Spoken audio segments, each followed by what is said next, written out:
Here's an exclusive Spotlight PA investigative report. I'm Spotlight PA correspondent Mitch Blocker.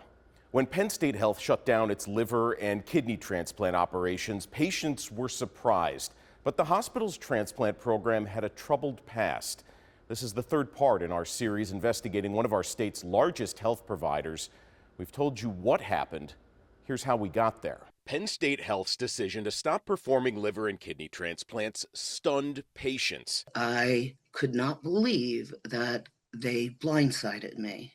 More than 100 had to find care elsewhere. You're starting over. From the very beginning, you are starting over. We have an update on Penn State Health's transplant program. As the closure made news, Pennsylvania's statewide investigative newsroom dug into how this happened. I do think this reporting really goes to the mission of Spotlight PA, which is to tell stories that otherwise wouldn't get covered. Investigative reporters Charlotte Keith and Wyatt Massey looked into why the transplant units closed just 2 years earlier. In May 2022, state inspectors spent days at Penn State Health's Milton S. Hershey Medical Center.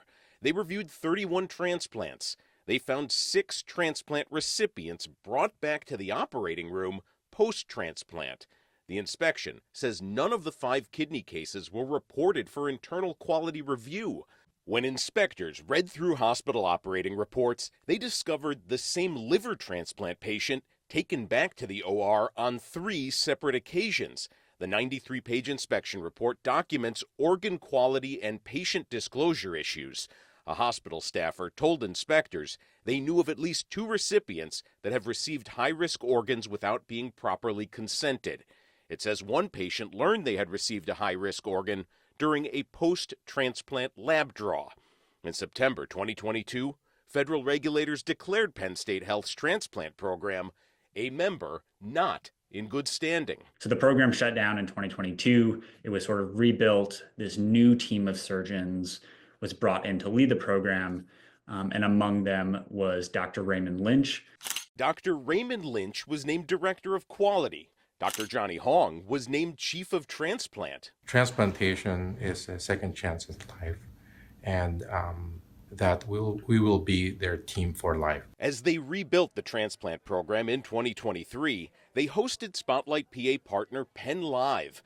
Dr. Hong talked about the program's overhaul, and he was asked why patients should trust it again. We have developed a program that have dedicated to patient care and a lot of team building and a culture where everybody is able to contribute to ultimately the main goal, which is providing the optimal care for our patients. That December, regulators reinstated Penn State Health's Milton S. Hershey Medical Center as a member in good standing. But it didn't last long. In May 2024, Penn State Health shut down its abdominal transplant program again. We really wouldn't have been able to do this story without sources who put that trust in us. We received a tip that a transplant surgeon with Penn State and the College of Medicine was abruptly dismissed. Spotlight PA discovered that surgeon was Dr. Raymond Lynch, the transplant program's Director of Quality, the same surgeon who had been expressing concerns about the transplant program. Spotlight PA asked Penn State Health for a comment about the 2022 inspection report for this reporting. We didn't hear back. This series continues as Spotlight PA digs into what happened to Dr. Lynch. The work exposes how Penn State Health reacted to concerns inside their rebuilt transplant program. Of course, you can always read the entire series and support statewide investigative independent journalism for all Pennsylvanians at spotlightpa.org.